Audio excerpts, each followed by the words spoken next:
नमस्कार। आज हम 7वीं कक्षा की हिंदी की पाठ्य पुस्तक मल्हार के पाठ 2 तीन बुद्धिमान के प्रश्न उत्तर करेंगे। पिछली वीडियो में हमने इस पाठ को पढ़ा व समझा था। यदि किसी बच्चे ने वह वीडियो नहीं देखी है तो आप उस वीडियो को जरूर देख लें ताकि आप इस पाठ के सभी प्रश्न उत्तर अच्छे से समझ पाएं। हमारे पास जो पहला प्रश्न है वो है पाठ से मेरी समझ से। लोक कथा के आधार पर नीचे दिए गए प्रश्नों का सटीक उत्तर कौन सा है? उसके सामने तारा बनाइए। कुछ प्रश्नों के एक से अधिक उत्तर भी हो सकते हैं। तो पहला प्रश्न क्या दिया गया है कि लोक कथा में पिता ने अपने बेटों से धन संचय करने को कहा, यानी धन को इकट्ठा करने को कहा। उनकी इस बात का क्या अर्थ हो सकता है? कि उनकी इस बात का क्या अर्थ था? तो पहला ऑप्शन है खेती बाड़ी करना और धन इकट्ठा करना। दूसरा, पैनी दृष्टि और तीव्र बुद्धि का विकास करना। तीसरा, ऊंट का व्यापार करना। और चौथा, गांव छोड़कर किसी नगर में जाकर बसना। तो इस प्रश्न का जो सबसे सही उत्तर है वो है पैनी दृष्टि और तीव्र बुद्धि का विकास करना, जो हमने पाठ में भी कई बार पढ़ा है। ठीक है, तो यहाँ पर धन संचय करने का क्या अर्थ है? पैनी दृष्टि और तीव्र बुद्धि का विकास करना। अब अगला प्रश्न है, तीनों भाइयों ने अपने ज्ञान और बुद्धि का उपयोग करके ऊंट के बारे में बहुत कुछ बता दिया। इससे क्या निष्कर्ष निकाला जा सकता है? तो ऑप्शन है हमारे पास, बुद्धि का प्रयोग करके ऊंट के बारे में सब कुछ बताया जा सकता है। समस्या को सुलझाने के लिए ध्यान से निरीक्षण करना महत्वपूर्ण है।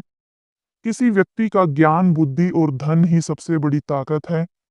या ऊंट के बारे में जानने के लिए दूसरों पर भरोसा करना चाहिए था।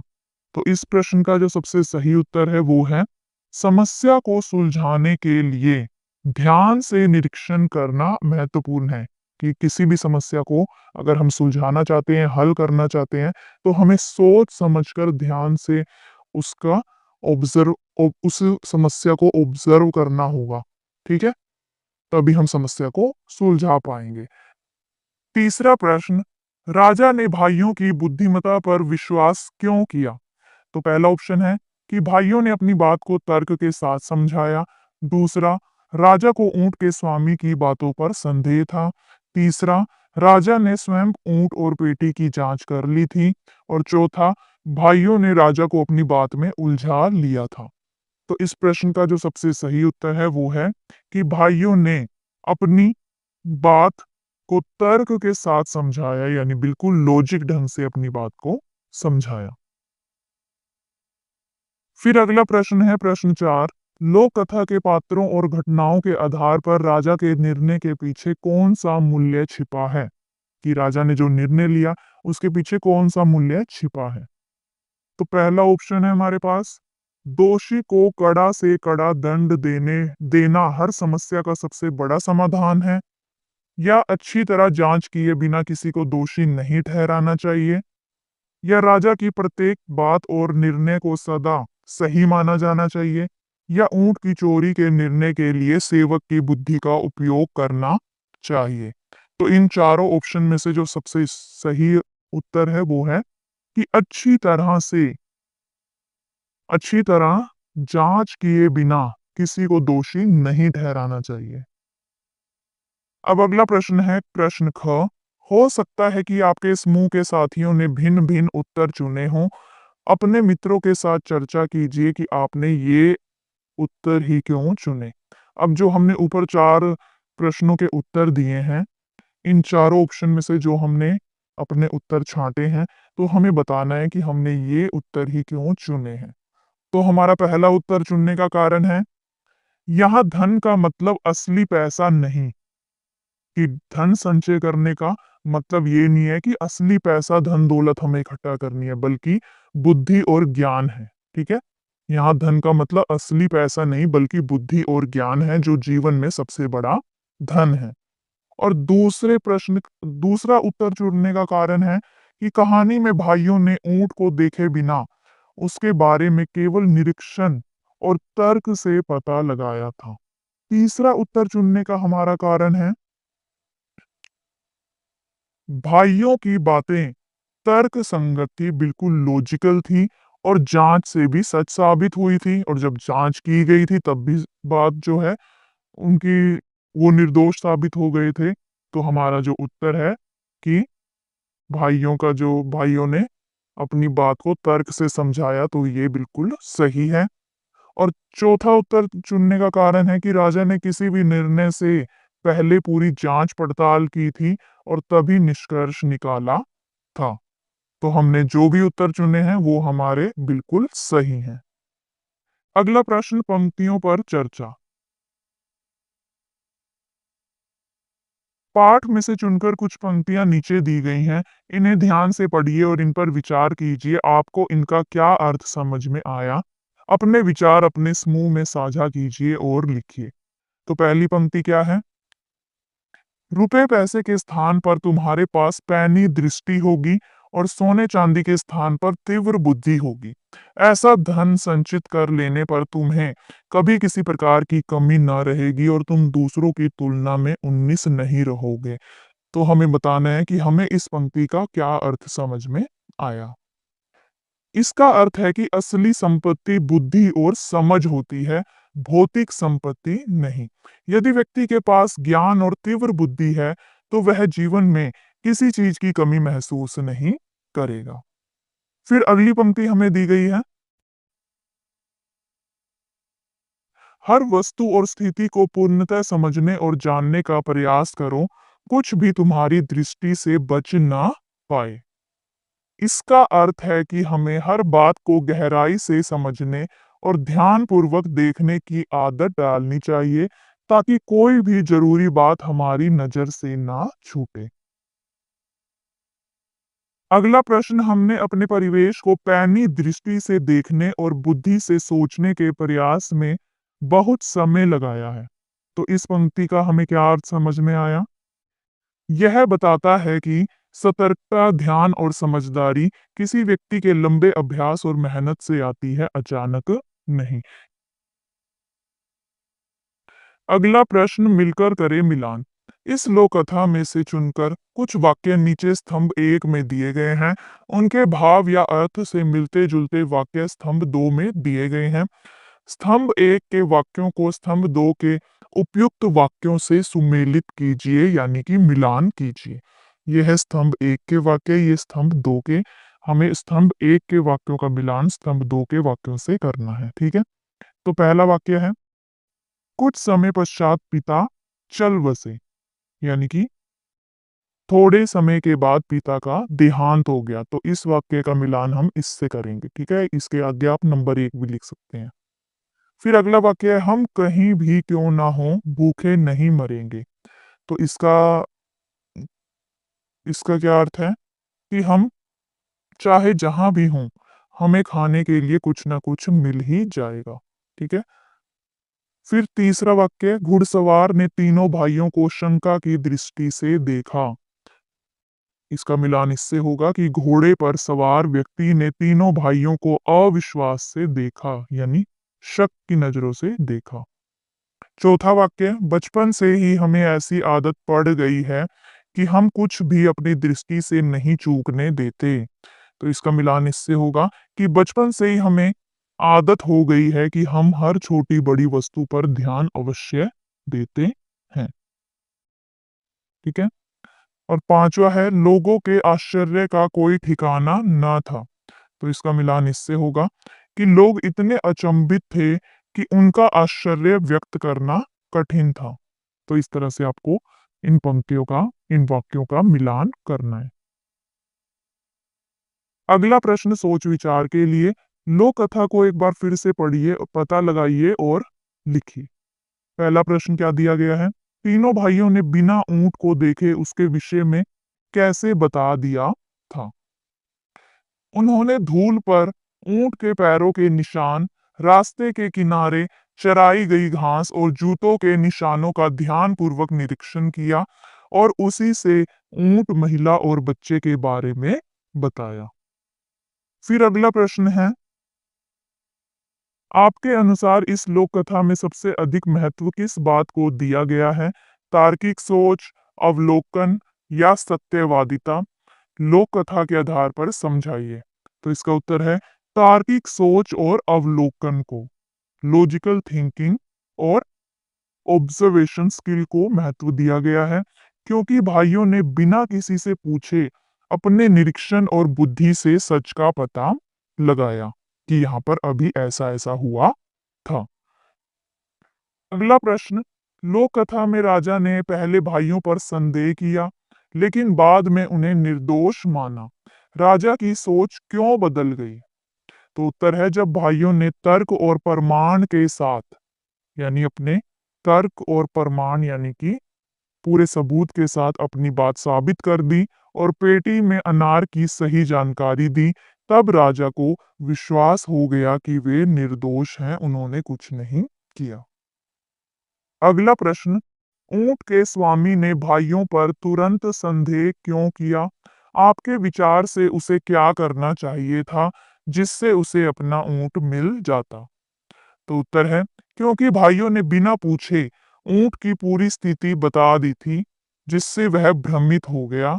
उसे उसे पहले भाइयों की बात ध्यान से सुननी चाहिए थी और उनकी सलाह के अनुसार ऊंट को ढूंढने जाना चाहिए था।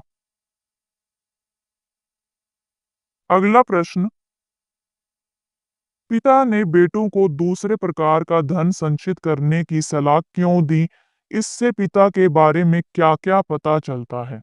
तो इसका उत्तर है, पिता ने दूसरे प्रकार के धन को संचित करने की सलाह इसलिए दी क्योंकि वे जानते थे कि भौतिक संपत्ति खत्म हो सकती है, पर ज्ञान और बुद्धि हमेशा काम आते हैं। कि जितनी भी हमारी भौतिक सुविधाएं हैं, धन, दौलत, रुपया, पैसा, ठीक है, वो तो एक ना एक दिन खत्म हो जाएंगे, लेकिन जो हमारा ज्ञान है, हमारी बुद्धि है, वो हमेशा हमारे साथ ही रहेगी। इससे पता चलता है कि वे दूरदर्शी और व्यवहारिक सोच वाले व्यक्ति थे। दूर की सोचने वाले थे, दूरदर्शी यानी कि दूर की सोच रखने वाले, और प्रैक्टिकल प्रैक्टिकल सोचते थे वो, ठीक है। अगला प्रश्न, राजा ने भाइयों की परीक्षा लेने के लिए पेटी का उपयोग किया। इस परीक्षा से राजा के व्यक्तित्व और निर्णय शैली के बारे में क्या-क्या निष्कर्ष निकाला जा सकता है? तो उत्तर है राजा ने भाइयों की परीक्षा के लिए पेटी का उपयोग किया, जिससे पता चलता है कि वह निष्पक्ष, समझदार, बुद्धिमान और सही निर्णय लेने वाला राजा था। वह बिना प्रमाण के किसी को दोषी नहीं ठहराता, यानी बिना सबूत के, बिना प्रमाण के किसी को भी दोषी नहीं ठहराता था। ठीक है। अगला प्रश्न, आप इस लोक कथा के भाइयों की किस विशेषता को अपनाना चाहेंगे और क्यों? तो उत्तर है, मैं उन भाइयों की गहरी अवलोकन शक्ति और तार्किक सोच को अपनाना चाहूंगा। अवलोकन शक्ति यानी कि ऑब्जर्वेशन स्किल, और तार्किक सोच का अर्थ होता है लॉजिकल थिंकिंग, क्योंकि ये गुण जीवन में सही निर्णय लेने में बहुत मदद करते हैं। अगला प्रश्न, अनुमान और कल्पना से अपने समूह में मिलकर चर्चा कीजिए। यदि राजा ने बिना जांच के भाइयों को दोषी ठहरा दिया होता, तो इस लोक कथा का क्या परिणाम होता? यदि राजा ने बिना जांच के भाइयों को दोषी ठहरा दिया होता, तो निर्दोष लोगों को दंड मिल जाता और इससे प्रजा का राजा पर से विश्वास उठ जाता और राज्य में असंतोष फैल जाता। अगला प्रश्न है, यदि भाइयों ने अनार के बारे में सही अनुमान ना लगाया होता, तो लोक कथा का अंत किस प्रकार होता? अपने विचार व्यक्त करें। यदि भाइयों ने अनार के बारे में सही अनुमान न लगाया होता, तो वे अपनी निर्दोषता साबित नहीं कर पाते और राजा उन्हें चोर समझ लेता और उन्हें दंड भुगतना पड़ता।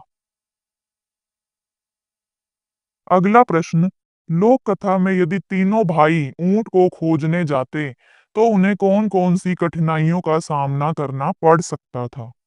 तो इसका उत्तर है, यदि तीनों भाई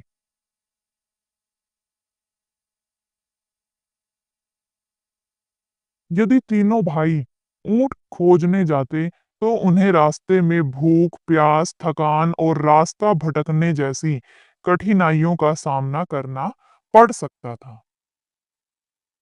अगला प्रश्न, यदि राजा के स्थान पर आप होते तो भाइयों की परीक्षा लेने के लिए किस प्रकार के सवाल या गतिविधियां करते? अपनी कल्पना साझा कीजिए। यदि मैं राजा होता तो भाइयों से आसपास की वस्तुओं का निरीक्षण कर उनके बारे में अनुमान लगाने के लिए कहता, जैसे बगीचे के किसी फूल के रंग, उसकी गंध या किसी वस्तु के वजन का अनुमान लगाने को कहता। अगला प्रश्न है कारक। नीचे दिए गए वाक्यों को ध्यान से पढ़िए। भाइयों जवाब दिया। भाइयों जवाब दिया। यह वाक्य कुछ अटपटा लग रहा है ना? अब नीचे दिए गए वाक्य को पढ़िए। भाइयों ने जवाब दिया। अब देखिए, अब इन दोनों वाक्यों में अंतर समझ में आया? बिल्कुल सही पहचाना आपने। दूसरे वाक्य में ने शब्द भाइयों और जवाब दिया के बीच संबंध को जोड़ रहा है कि भाइयों और जवाब दिया, भाइयों और जवाब दिया को ने जो है वो जोड़ रहा है। ठीक है। संज्ञा या सर्वनाम के साथ प्रयुक्त होने वाले शब्दों के ऐसे रूपों को कारक या परसर्ग कहते हैं। कि संज्ञा या सर्वनाम के साथ, यहाँ पे संज्ञा क्या है? भाई। ठीक है। संज्ञा या सर्वनाम के साथ प्रयुक्त होने वाले शब्दों के ऐसे रूप को हम कारक या परसर्ग कहते हैं। कारक शब्दों के कुछ उदाहरण निम्नलिखित हैं। तो ये सभी क्या है? ये है कारक। ठीक है।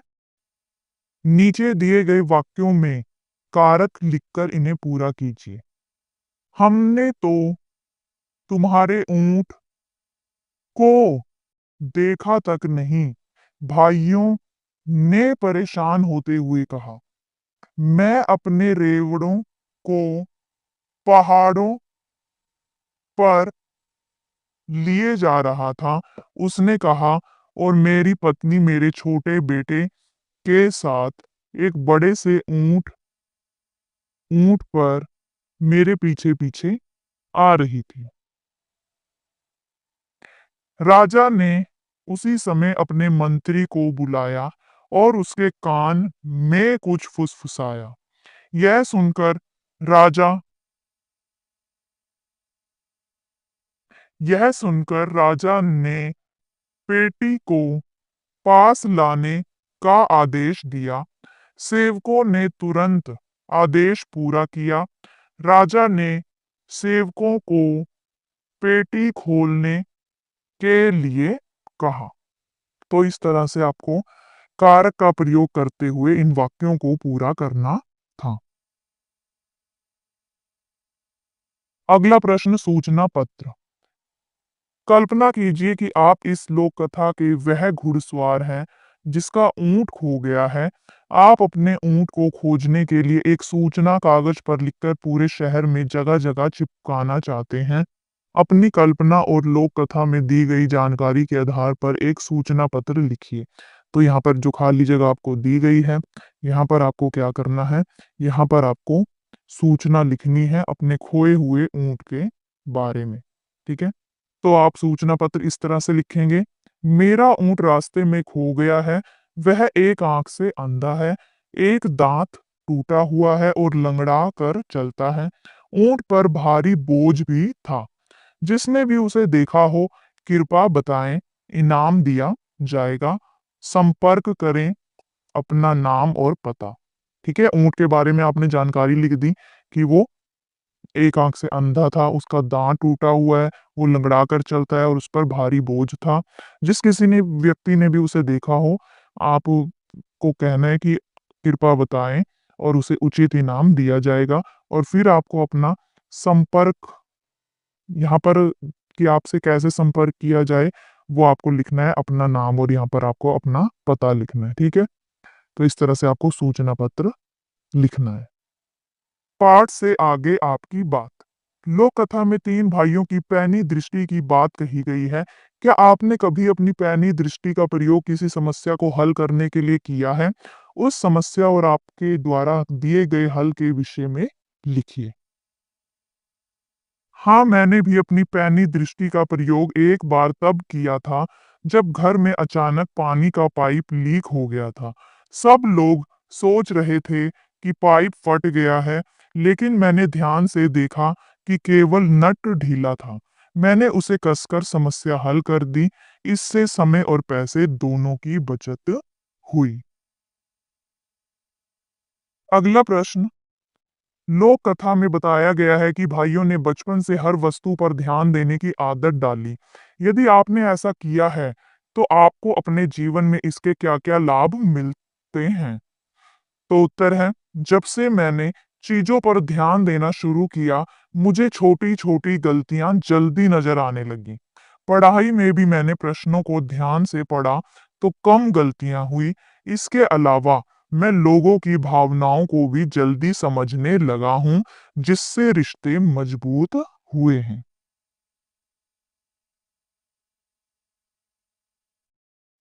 अगला प्रश्न, लोक कथा में भाइयों को यात्रा करते समय अनेक कठिनाइयां आईं, जैसे भूख, थकान और पैरों में छाले। आप अपने दैनिक जीवन में किन किन कठिनाइयों का सामना करते हैं, लिखिए। अपने दैनिक जीवन में मुझे स्कूल का होमवर्क समय पर पूरा करना, खेल और पढ़ाई में संतुलन बनाना यानी बैलेंस बनाना, कभी-कभी दोस्तों के साथ गलतफहमियां और परीक्षा के समय तनाव जैसी कठिनाइयों का सामना करना पड़ता है। अगला प्रश्न, भाइयों ने बिना देखे ही ऊंट के बारे में सही-सही बातें बताई। क्या आपको लगता है कि अनुभव और समझ से देखे बिना भी सही निर्णय लिया जा सकता है? क्या आपने भी कभी ऐसा किया है? हाँ, कई बार मैंने बिना किसी चीज को देखे भी सही निर्णय लिया है। एक बार बारिश होने वाली थी, आसमान में बादल देखकर मैंने छाता ले लिया, जबकि औरों ने नहीं लिया था। बाद में बारिश आ गई और मैं भीगने से बच गया। तो जरूरी नहीं है कि जो उत्तर मैं लिख रही हूँ आपको भी वही लिखना है।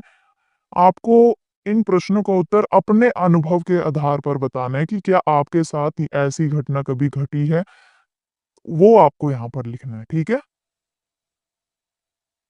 प्रश्न 5, जब ऊंट के स्वामी ने भाइयों पर शंका की तो भाइयों ने बिना गुस्सा किए शांति से उत्तर दिया।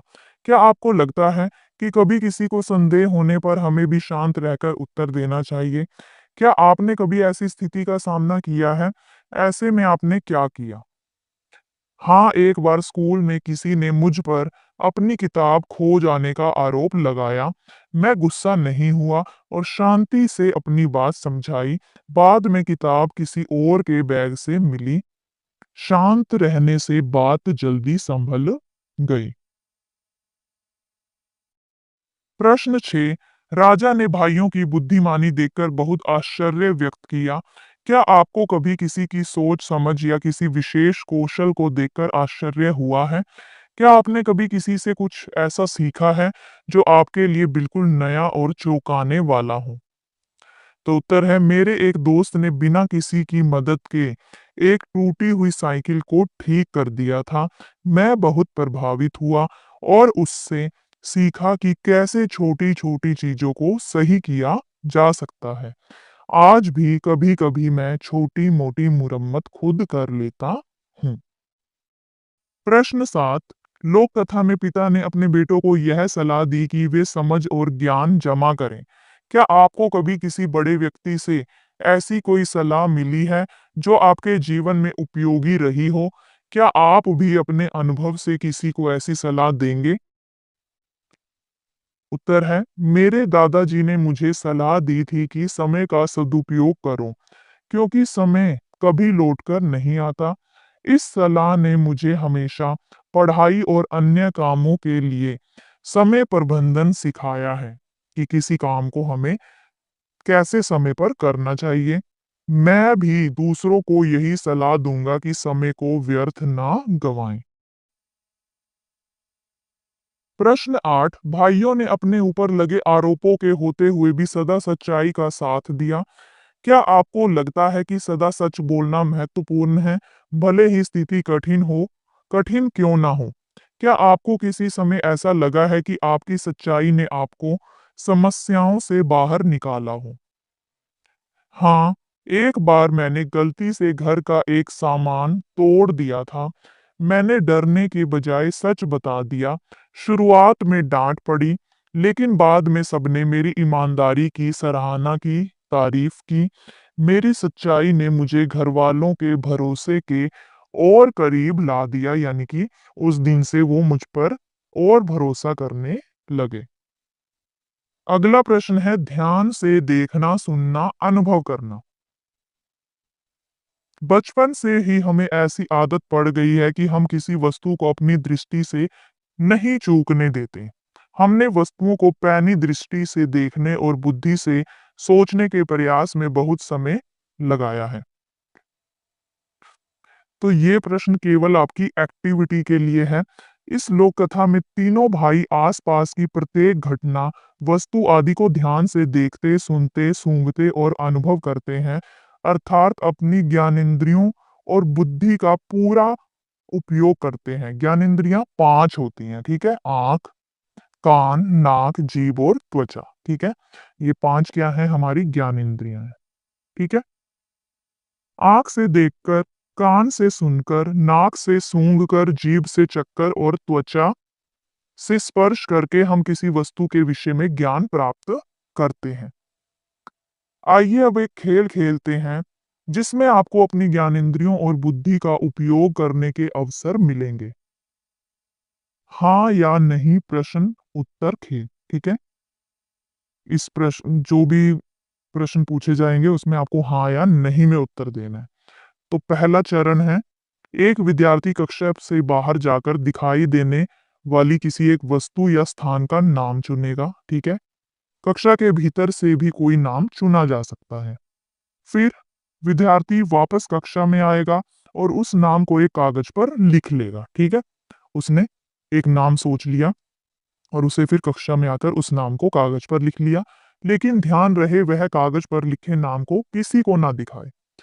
फिर अन्य विद्यार्थी बारी बारी से उस वस्तु का नाम पता करने के लिए प्रश्न पूछेंगे। जैसे वो पूछ सकते हैं, प्रत्येक प्रश्न का उत्तर केवल हाँ या नहीं में दिया जाएगा। जैसे वो पूछ सकते हैं, क्या इस वस्तु का उपयोग कक्षा में होता है? अगर होता है तो वो कहेगा हाँ, अगर नहीं होता है तो वो कहेगा नहीं।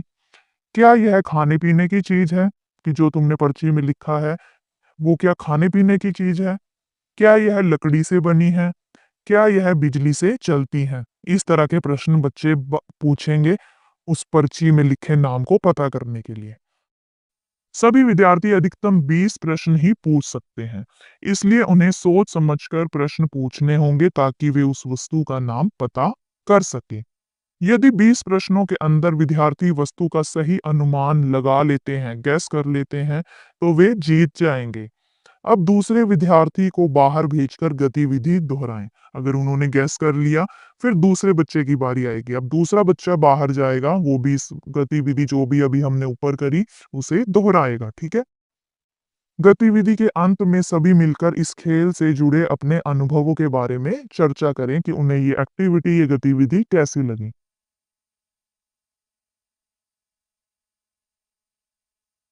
फिर दूसरी गतिविधि है हमारे पास स्पर्श, गंध और स्वाद से पहचानना। स्पर्श यानी टच करके, गंध यानी सूंघ कर और स्वाद से पहचानना। एक थैले या डिब्बे में सावधानी पूर्वक एवं सुरक्षित विभिन्न वस्तुएं जैसे फल, फूल, मसाले, खिलौने, कपड़े, किताब, गुड़ आदि रखें, ठीक है? ये सभी वस्तुएं आप रख सकते हैं। विद्यार्थी को आंखों पर पट्टी बांधकर केवल स्पर्श, गंध या स्वाद का उपयोग करके वस्तु की पहचान करनी होगी और उसका नाम बताना होगा, ठीक है? विद्यार्थी की आंख पे पट्टी बांध दी और उसे इन सभी वस्तुओं को किससे पहचानना है? सूंघ कर, टच करके या उसको चख कर, स्वाद से। बारी बारी से प्रत्येक विद्यार्थी को बुलाकर उसकी आंखों पर पट्टी बांधें। उसे डिब्बे से एक वस्तु दी जाए। विद्यार्थी उसे छूकर, सूंघकर, चख कर पहचानने का प्रयास करेगा, कोशिश करेगा। सही पहचान करने के बाद विद्यार्थी बताएंगे कि उन्होंने उस वस्तु को कैसे पहचाना, कि सूंघ कर पहचाना, उसको टच करके पहचाना, उसको चख कर पहचाना या कैसे पहचाना, ठीक है? अपना अनुभव बताएंगे वो।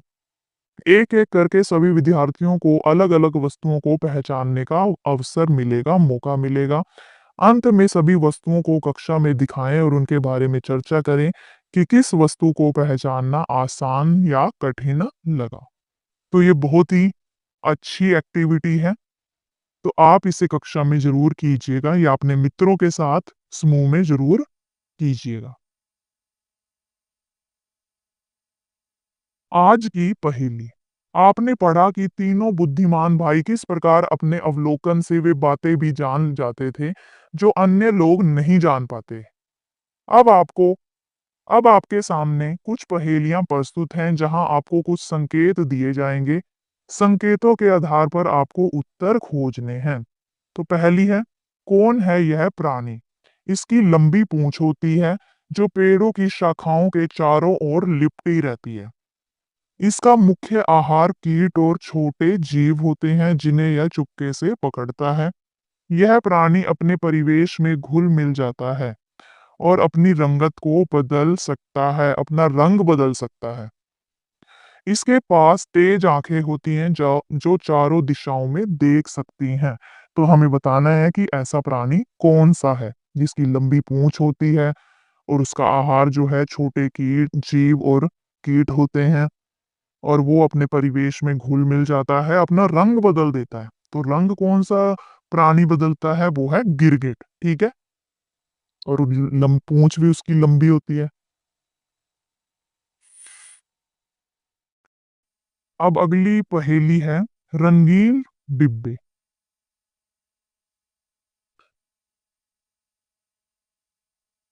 एक मेज पर चार रंगीन डिब्बे बराबर बराबर रखे हैं। लाल, हरा, नीला और पीला, यानी सेम शेप के हैं वो। ठीक है। बताइए पीले डिब्बे के बराबर में कौन सा डिब्बा है? चार डिब्बे हैं, लाल, हरा, नीला, पीला। ठीक है। हमें बताना है कि पीले डिब्बे के बराबर में बिल्कुल बगल में कौन सा डिब्बा है। यदि कंडीशन क्या क्या है? लाल डिब्बा नीले डिब्बे के पास है। ये मान लीजिए ये लाल डिब्बा है। ठीक है। ये किसके पास है? नीले डिब्बे के पास है। ठीक है। फिर है हरा डिब्बा पीले डिब्बे के पास नहीं है। ठीक है, इसे अभी छोड़ दीजिए। फिर आगे देखिए, पीला डिब्बा लाल डिब्बे के पास नहीं है। पीला डिब्बा लाल डिब्बे के पास नहीं है, इसे भी छोड़ दीजिए अभी। हरा डिब्बा लाल डिब्बे के पास है और जो हरा डिब्बा है वो किसके पास है? लाल डिब्बे के पास है। तो हरा डिब्बा भी लाल डिब्बे के पास है, यानी कि लाल डिब्बा जो है बीच में है क्योंकि लाल डिब्बे के पास हरा डिब्बा भी है और नीला डिब्बा भी है। ठीक है। तो अब हमें बताना है कि जो पीला डिब्बा है वो कहाँ पर होगा, वो किसके पास होगा। देखिए यहाँ पर लिखा है कि यहाँ पर देखिए लिखा है कि हरा डिब्बा पीले डिब्बे के पास नहीं है। कि पीले डिब्बे के पास ना तो हरा है तो ना तो पीला डिब्बा यहाँ हो सकता है। ठीक है। और पीला डिब्बा लाल डिब्बे के पास भी नहीं है और ना ही यहाँ हो सकता है। वैसे भी लाल डिब्बे के पास तो नीला और हरा है। ठीक है। तो पीला डिब्बा कहाँ होगा? वो नीले के पास होगा। ठीक है। तो पीले डिब्बे के बराबर में कौन सा डिब्बा है? नीला डिब्बा। नीला डिब्बा। ठीक है। तो बच्चों आशा करती हूँ आपको इस पाठ के सभी प्रश्न अच्छे से समझ में आए होंगे।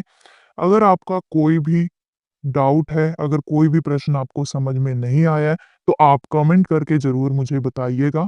मैं आपके कमेंट का जवाब जो है ज़रूर दूँगी। तो मिलते हैं अगली वीडियो में, तब तक के लिए नमस्कार।